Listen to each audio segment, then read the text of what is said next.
오늘의 본문 열왕기하 3장 1절부터 3절에는 북이스라엘의 왕 여호람에 대한 소개가 나와 있습니다. 근데 이 소개를 보면은 이 왕에 대한 평가가 굉장히 애매한 것을 볼 수 있습니다. 성경의 평가가 이 왕이 잘했다는 건지 아니면 잘 못했다는 건지 애매합니다. 2절을 한번 제가 읽어보겠습니다. 그가 여호와 보시기에 악을 행하였으나 그의 부모와 같이 하지는 아니하였으니 이는 그가 그의 아버지가 만든 바알의 주상을 없이 하였음이라. 2절에 보면은 여호람 왕이 그의 아버지가 만들어 놓았던 바알의 신상들을 다 없앴다고 나와 있습니다. 여기 나오는 이 아버지가 누구냐면 우리가 잘 알고 있는 아합 왕입니다. 엘리야와 갈멜산에서 누구의 신이 진짜 신인지 대결해보자 해가지고 850명의 바알의 선지자와 대결을 했던 바알의 선지자와 엘리야와 대결을 하게 했던 그 왕이 바로 아합 왕이었죠. 바알의 평신도도 아니고 선지자가 850명이나 되었으니 이스라엘 땅에 굉장히 많은 바알의 신상들이 있었을 겁니다. 그런데 여호람 왕이 이것들을 다 없애버렸다는 거예요. 이런 걸 보면은 하나님 앞에 잘한 왕 같습니다. 하지만 뒤에 또 3절을 보면은 이렇게 나와 있습니다. 그러나 그가 느밧의 아들 여로보암이 이스라엘에게 범하게 한 그 죄를 따라 행하고 떠나지 아니하였더라. 본문은 여호람이 이번에는 느밧의 아들 여로보암의 죄를 따라 행했다고 증거하고 있습니다. 이 느밧의 아들 여로보암이 누구냐면은 남유다와 북이스라엘로 나뉠 때 이 북이스라엘을 다스리던 초대 왕이 바로 느밧의 아들 여로보암입니다. 이 느밧의 아들 여로보암이 무슨 죄를 저질렀냐면은 이제 둘로 나뉘게 되자 북이스라엘 백성들이 남유다로 제사를 드리러 가는 거예요. 예루살렘으로, 성전으로. 그러자 그것을 막고 우상들을 세워서 북이스라엘 백성들이 우상에게 절을 하게 하고 이 북이스라엘 사람들이 우상을 섬기게 만들었던 그런 왕입니다. 단과 베델의 금송아지 상을 만들어 가지고 그곳을 북이스라엘의 예배 중심지로 만들었던 그 왕이 바로 느밧의 아들 여로보암인 거죠. 우상을 만들어서 백성을 절하게 하고 정한 절기를 변경해 가지고 하나님의 율법을 왜곡시키고 레위인이 아닌 자들로 제사장을 삼아 가지고 하나님의 뜻을 거역하고 산당을 곳곳에 만들었습니다. 이른만 바알이 아닌 거지 백성들을 모조리 우상의 죄의 구렁텅이로 집어넣은 게 바로 느밧의 아들 여로보암입니다. 그리고 오늘 성경이 말하기를 오늘 본문에 여호람 왕이 이 느밧의 아들 여로보암의 죄를 따라 행했다라고 말을 하고 있는 거죠. 우리가 이 두 절을 통해서 알 수 있는 것은 여호람의 동기가 매우 불순했다는 겁니다. 그는 전 왕이었던 아버지 아합과 전 왕이었던 형이 하나님의 저주를 받아서 비참하게 죽은 것을 목도했습니다. 둘 다 하나님께 순종치 아니함으로 비참하게 죽었어요. 그래서 여호람은 하나님에 대한 그런 공포감, 두려움은 가지고 있었습니다. 바알의 신상들을 다 없애버렸죠. 그래가지고 하지만 그는 하나님이 두려웠던 만큼, 하나님이 공포스러웠던 것만큼 또한 북이스라엘이 가지고 있던 그 전통을 두려워했습니다.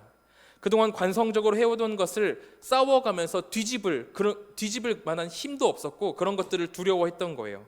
초대왕 여로보암이 거의 100년간 이어져 오던 이 단과 베델의 금송아지와 나라 곳곳의 제단들을 허물 자신들은 없었던 거예요. 왜냐하면 백성들이 이것에 너무나도 익숙해져 있고 좋아하고 있었으니까 이거를 없애지 못했던 겁니다. 굳이 이거를 싸워가지고 뒤집어 버릴 용기가 나지 않았던 거예요.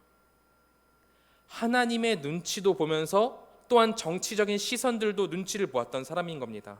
성경이 말하는 그의 평가만큼이나 굉장히 애매한 마음을 가지고 있었던 사람인 것입니다. 결국 그는 미래에 하나님의 벌을 받아서 비참한 최후를 겪습니다. 그리고 우리는 이것을 통해서 우리의 신앙을 애매하게 위치시키는 것이 얼마나 악한 것인가에 대해서 알게 되는 겁니다. 우리가 세상을 살아간다는 게 애매할 수밖에 없는 게 사실이긴 합니다. 여기서도 좋게 하고 저기서도 좋게 해서 좋게 끝내면은 아주 좋죠. 하지만 나 자신의 욕심이나 평판을 위해서 그런 것들이 기준이 되어가지고 좋게 판단을 해버린다면 그것은 죄입니다. 아무리 하나님을 두려워하며 바알의 신상들을 없앤다고 하더라도 그것은 하나님을 기만한 것이고 눈 가리고 아웅한 것에 불과한 것이 되겠죠. 그리고 오늘 3장의 이야기들을 쭉 보시면 아시겠지만 이 기만이 본문에 나오는 세 나라의 왕을 엄청난 위기에 빠지게 합니다.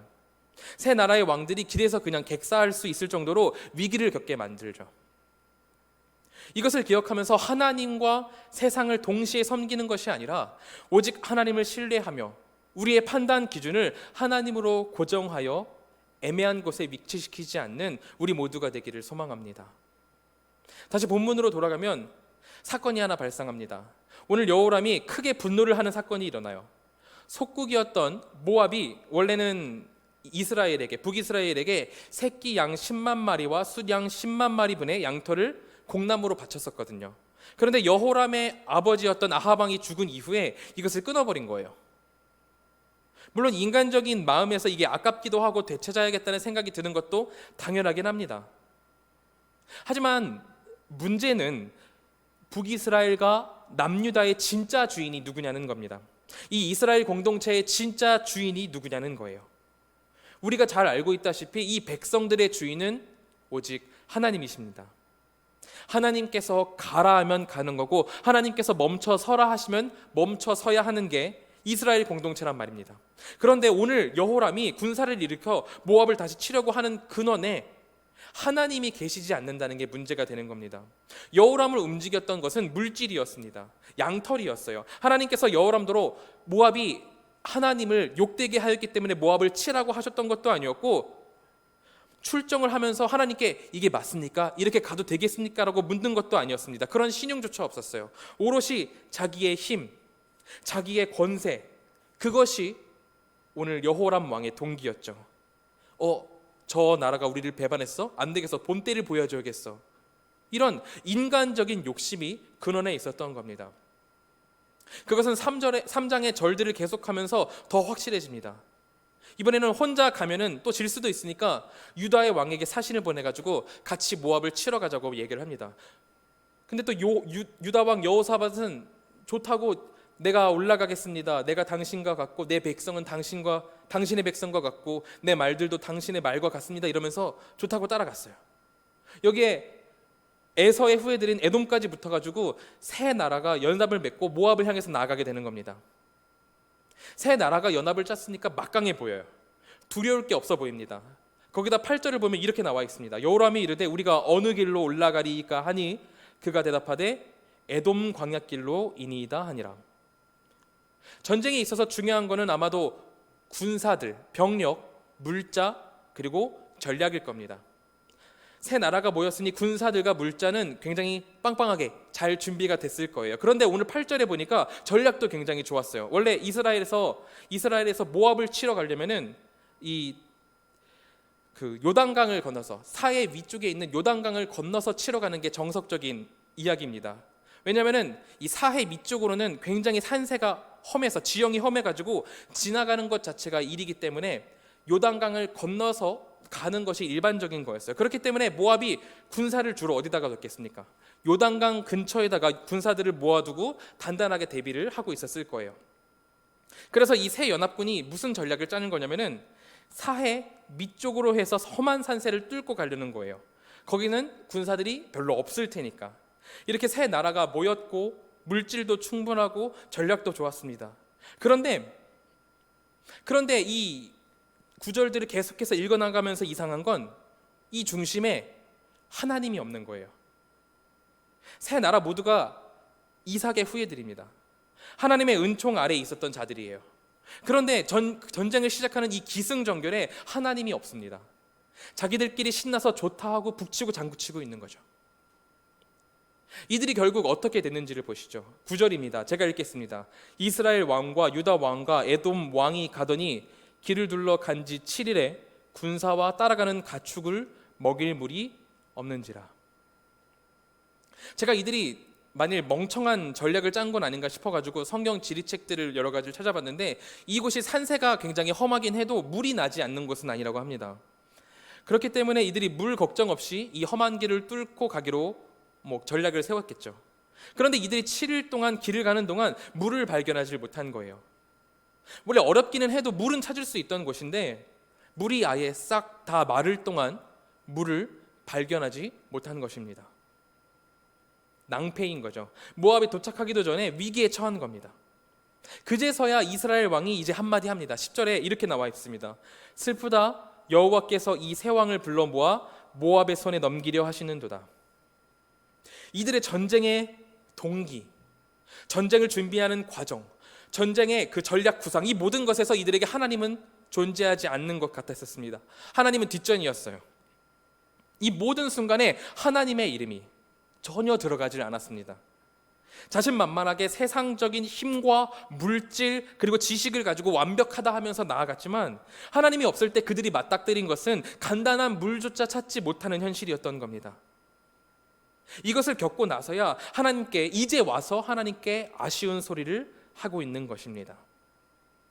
그리고는 지푸라기 잡는 심정으로 이 근처에 누구 선지자가 있느냐 했더니 엘리사가 있다 해가지고 선지자 엘리사를 찾아가게 되죠.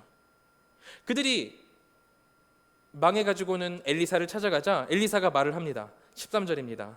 내가 당신과 무슨 상관이 있나이까? 당신의 부친의 선지자들과 당신의 모친의 선지자들에게로 가소서 하니. 엘리사가 이렇게 말을 하는 겁니다.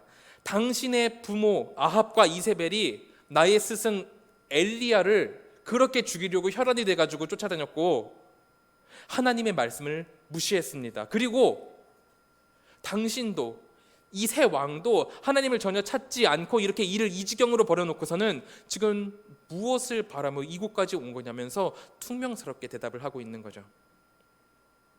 선지자가 이렇게 퉁명스럽게 굴었지만 그럼에도 이제 죽기 직전이니까 다시 되돌아갈 수도 없고 물은 없어가지고 다 죽게 생겼으니까 뭐라도 붙잡겠다는 그 심정으로 이 세 왕이 엘리사에게 매달립니다.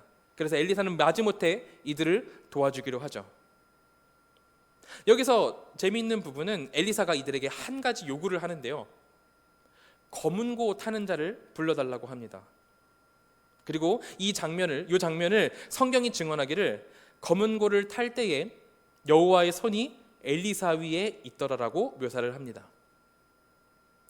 제가 미루어 짐작했을 때 이때 엘리사의 마음이 굉장히 좋지 않았을 것 같아요. 자신의 스승인 엘리야를 죽이려고 했던 자의 아들이 나타났습니다.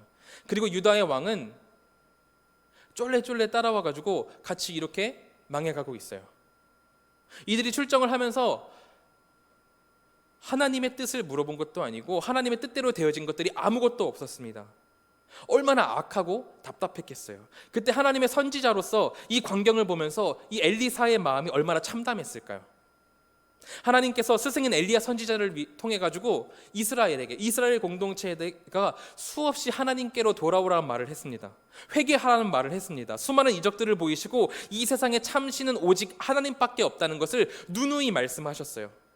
그런데 그럼에도 불구하고 우상과 산당을 섬기고 있는 이스라엘 왕과 또 그런 왕에게 내 백성이 너의 백성이고 내 말이 너의 말이라고 앉아있는 이 유다의 왕이 이러고 있는데 이 하나님의 사람의 마음이 얼마나 참담했겠어요. 그런 집중할 수 없는 상황 가운데 엘리사가 검은 고 타는 자로 찬양하게 하고 그것을 통해 하나님께 집중을 하고 있는 겁니다. 우리는 엘리사의 이런 자세를 닮아가려고 노력해야 합니다. 기도할 수 없을 때 기도 못하겠어 하고 포기해버리는 것이 아니라 하나님을 찬양하는 곡조를 통해서 내 마음을 추스르고 하나님께로 마음을 돌리고 이 마음이 너무 복잡해가지고 답을 찾을 수 없을 때 너무나도 혼란스러울 때 그에 관한 신앙 서적을 읽으면서 답을 찾아가고 혼자서는 도저히 기도가 안 될 때 함께 모여서 중보기도하는 이런 신앙을 위한 노력들이 필요하다는 겁니다. 우리의 신앙생활을 돕기 위한 여러 방법들을 찾고 하나님과 함께 해야 한다는 겁니다. 하나님께서는 우리를 로봇으로 지지 않으셨습니다. 만들어둔 대로 행동하고 만들어둔 대로 노래하는 기계로 짓지 않으셨습니다. 우리에게 마음을 주셔서 감정을 가지고 감동하고 기뻐하는 존재로 만드셨습니다. 종교개혁자 존 칼빈이 아카데믹한 책들을 많이 쓰고 학문적인 사람이긴 했지만 또한 그가 교회 생활을 위해서 중요하게 여겼던 것은 찬양이었습니다. 그래서 바른 찬양을 세우기 위해서 시편으로 된 이 시편 150편으로 된 150개의 곡을 만들고 제네바 교회에서 성도들과 함께 찬양하며 은혜를 나눴죠. 우리는 찬양할 때 여러 가지를 복합적으로 느끼게 됩니다. 경험하게 됩니다. 기본적으로는 하나님과 이 찬양을 할 때 하나님과 단둘이 대면하는 외부와의 차단을 경험하게 돼요. 음악이라는 것이 주는 경험은 아주 특별해가지고 음악에 빠져들면 옆에 누가 있는지도 모르게 되죠. 혼자만의 시간을 갖게 됩니다. 마치 골방에 들어간 것처럼 찬양을 하면서 우리는 하나님과 나만의 시간을 갖게 되는 겁니다. 골방에 들어가서 하나님과 나만 남겨져가지고 외부를 차단시키고 하나님만 바라보는 그런 시간을 갖게 되는 겁니다. 또한 우리는 하나님을 찬양할 때에 하나님을 기쁘게 찬양하는 것, 경배함을 통해서 큰 기쁨을 누리고 하나님에 대한 존경과 감사를 느끼게 됩니다. 그리고 또한 중요한 것은 이 찬양을 통해서 곡조 있는 기도를 하게 된다는 겁니다. 찬양 안에 있는 가사들을 통해서 하나님께서 우리에게 베푸신 것들을 기억하고 하나님과 경험했던 그 추억들을 떠올리면서 하나님께 더 높은 기도를 드릴 수 있게 되는 겁니다. 성경 안에서 예수 그리스도의 행적들을 기억하기도 하고 이 찬양을 통해서 찬양의 곡조에 나와 있는 예수 그리스도의 행적들을 통해서 성경 안에서 예수님께서 어떤 일을 행하셨는지를 또한 기억하게 되고 은혜 가운데로 더하도록 찬양이 돕는다는 겁니다. 이것은 기독교 책이든 연극이든 기독교 문화 전반적인 것에 동일하게 적용이 될 겁니다. 그러므로 제가 말씀드리고 싶은 것은 우리가 이렇게 코로나로 인해서 예배에 집중하기 어려운 이때에 우리가 할 수 있는 모든 수단을 동원해서 신앙을 지켜가야 한다는 것입니다.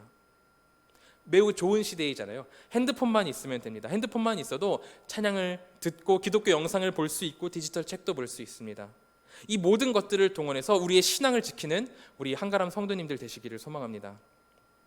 다시 본문으로 돌아와서 엘리사가 이렇게 기도를 하자 하나님께서 엘리사를 통해서 연합군에게 이렇게 말씀을 하셨습니다.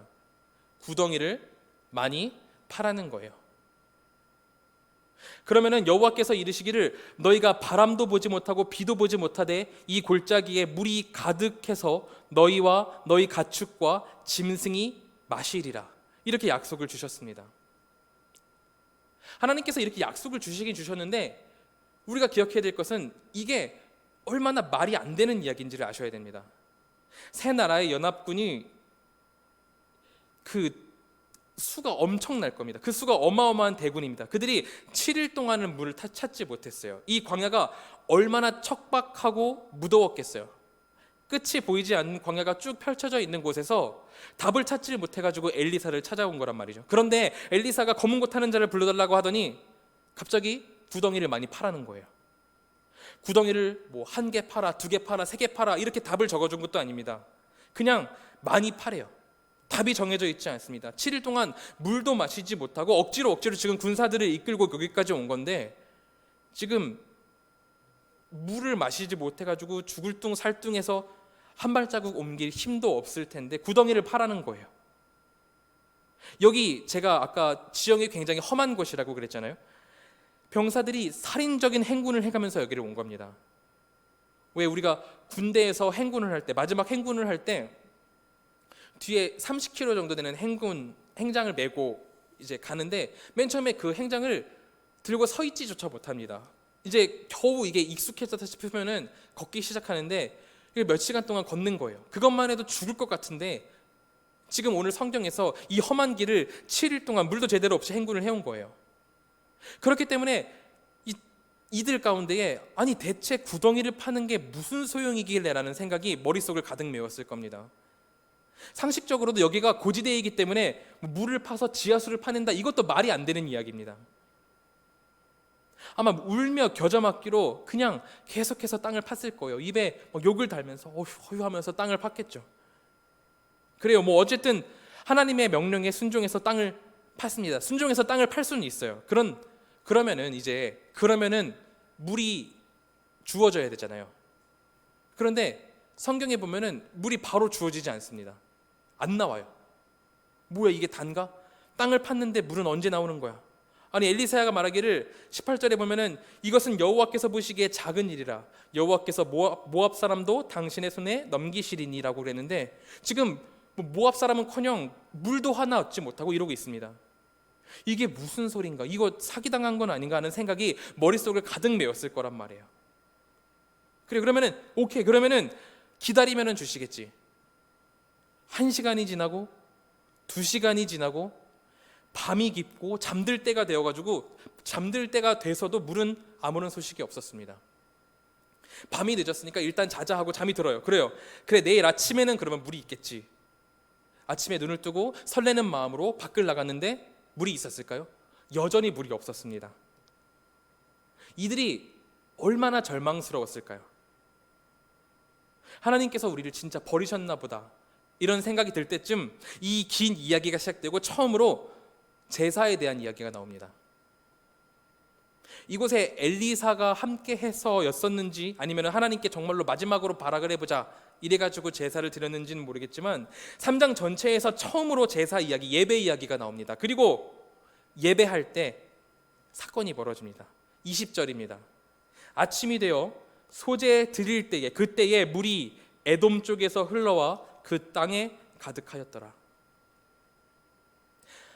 아침에 그 절망적인 가운데 주님께 제사를 드릴 때, 제사를 드리기 전도 아니고 제사를 드리고 난 후도 아니고 그 제사를 드리고 있을 때에 물이 저 골짜기에서 흘러나와서 이 땅을 가득히 메우고 채우고 지나간 겁니다. 한번 생각을 해보시기 바라요.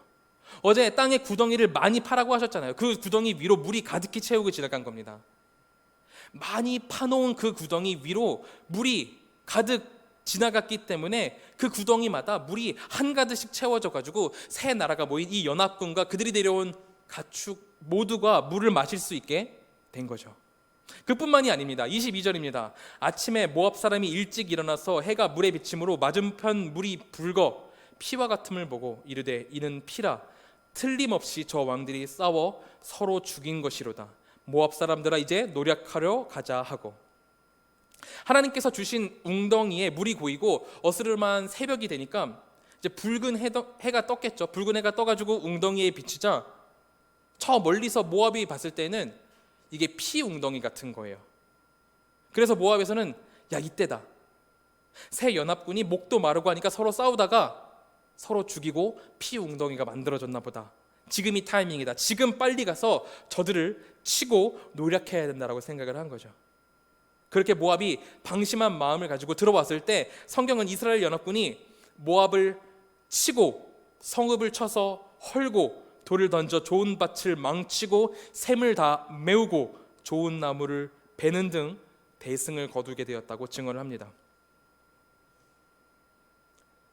여러분, 이스라엘 연합군이 너무 힘들었지만, 너무 지치고 쓰러질 것 같았지만 하나님의 말씀에 순종해가지고 참고 인내하여 구덩이를 팠을 때, 그리고 하나님께 제사를 드리고 예배할 때 하나님께서 도우신 것을 우리는 이 구절을 통해서 볼 수 있습니다. 그 모든 구덩이에 물이 차고 넘치도록 부어주시고 또한 그것들을 통해서 적들을 물리칠 수 있도록 하나님께서 도우셨습니다. 우리가 지치고 힘들어 쓰러질 것 같은 때에도 하나님을 믿고 신뢰하여 그 명령을 따르면, 그리고 우리 하나님께 온전한 예배를 드린다면 하나님께서는 우리에게 새 힘을 주시고 이겨낼 능력을 주신다는 겁니다. 올해 들어서 지금 이제 수요 가정 예배를 계속해서 하고 있는데요. 작년 말에 담임 목사님께서 제게 가정 예배에 대한 중요성을 말씀해 주시고 이제 그 하나님께 응답을 받으시고 저한테 가정 예배의 중요성에 대해서 이야기해 주시고 가정 예배를 만들어야 된다라고 얘기를 주셨습니다. 기획을 맡기셨어요. 저는 사실 그 말씀을 듣고 너무 좋은 일이라고 생각을 했습니다. 가정 예배를 드린다는 게 정말 쉽지 않거든요. 가족이 서로 모여 앉아야 되고 또 찬송가도 그 안에서 골라야 되고 설교도 해야 되지. 가정의 입장에서는 그 가정 한 가정의 입장에서는 굉장히 부담되는 일입니다. 그래서 교회가 영상을 통해서 어떤 폼을 만들어주고 형식을 만들어주면 그걸 쭉 보면서 함께 따라 예배한다는 게 이게 우리 교회에게 우리 공동체 안에서 너무나도 좋은 기회라고 생각을 했습니다. 그런데 이제 2020년 연말이 돼가지고 영상을 만들기 시작하는데 이게 너무 힘든 거예요. 사실 2021년 첫 주 화요일이 되도록 결과물이 나오질 않았습니다. 내일 오전에 이게 유튜브에 올라가서 성도님들이 이걸 보고 같이 예배를 드리셔야 되는데 안 나오는 거예요. 제가 이 수요 예배 영상을 전체를 세 번을 찍고 지우고 뭐 내내 사무실에 앉아서 이것을 이렇게 편집했다가 저렇게 편집했다가 막 제가 하도 답답해서 책상을 붙잡고 안달을 했더니 책상이 지금 유리가 산산조각이 났는데 아무리 만들어도 됐다 이런 느낌이 나질 않는 거예요. 이걸 가지고 우리 친구들과 학부모님들이 예배가 가능할까? 너무 지겹진 않을까?